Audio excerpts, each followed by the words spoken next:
တင်းရဲ့မွေးနေ့အလိုက်ဆောင်ရန်ရှောင်ရန်လမ်းညွန်ချက်၄ချက်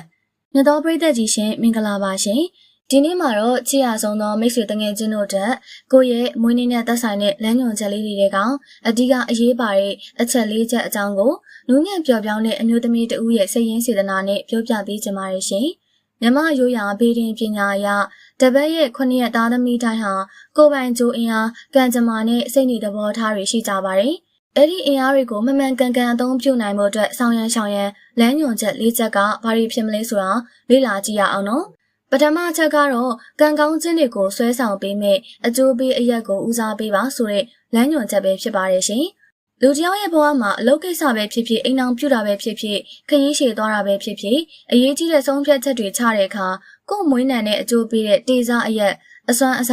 တကိုးအရာကိုပေးတဲ့အရက်နဲ့တိရိအရက်စီးစိမ်ဥစ္စာအောင်မြင်မှုကိုပေးတဲ့အရက်တွေကိုအခြေခံပြီးလောက်ကင်ဆောင်ရွက်ဖို့လိုအပ်ပါတယ်။ဥပမာတနင်္ဂနွေသားသမီးဆိုရင်အနောက်တောင်အရက်ဟာသူတို့ရဲ့တေစားအရက်ဖြစ်နိုင်တယ်လို့ဗုဒ္ဓဟူးသားသမီးတွေအတွက်အရှိမြောက်အရက်ဟာအင်မတန်ကံကောင်းစေတဲ့အရက်ဖြစ်ကောင်းဖြစ်နေနိုင်ပါတယ်။မိမိတို့ရဲ့မွေးနံနဲ့သက်ဆိုင်တဲ့ကောင်းသောအရက်ကိုမျက်နှာမူပြီးတော့စတင်လှုပ်ဆောင်ခြင်းဟာအခက်အခဲတွေကိုကျော်လွှားနိုင်ပြီးတော့အောင်မြင်မှုလမ်းစာကိုမြန်မြန်ဆန်ဆန်ရောက်စေနိုင်ပါတယ်ရှင်။ဒုတိယအချက်အနေနဲ့ကတော့သင်္ကန်းကိုမြင့်တင်ပေးမဲ့အယောင်ကိုဝတ်ဆင်ပြီးရှောင်သိတဲ့အယောင်ကိုစွန့်ပစ်ပါဆိုတဲ့လမ်းညွှန်ချက်လေးဖြစ်ပါတယ်ရှင်။မြမဘေးရင်ပညာမှာကိုယ်နဲ့သက်ဆိုင်တဲ့ဂျိုးရဲ့အထက်ဂျိုးနဲ့အမြင့်ဂျိုးဆိုပြီးတော့ခွဲခြားထားပါတယ်။အထက်ဂျိုးနဲ့သက်ဆိုင်တဲ့အယောင်ဟာကိုယ့်အတွက်ကံကောင်းခြင်းလက်လာပါတွေကိုဆောင်ယူပေးနိုင်တဲ့ဆောင်ရန်အယောင်ဖြစ်ပါတယ်။ဥပမာတလင်းလာသားသမီးတွေဟာအဝါရောင်အဖြူရောင်လိုဖြော့တော့တဲ့အယောင်တွေကိုဝတ်ဆင်တာအသုံးပြုတာဟာအင်မတန်အကျိုးပေးပါတယ်။ဒီလိုပဲကိုယ့်ရဲ့မွေးနံဂျိုနဲ့ဆန့်ကျင်ဘက်ဖြစ်တဲ့အယောင်အမြင့်ဂျိုအယောင်လေးကိုရှောင်ရှားခြင်းက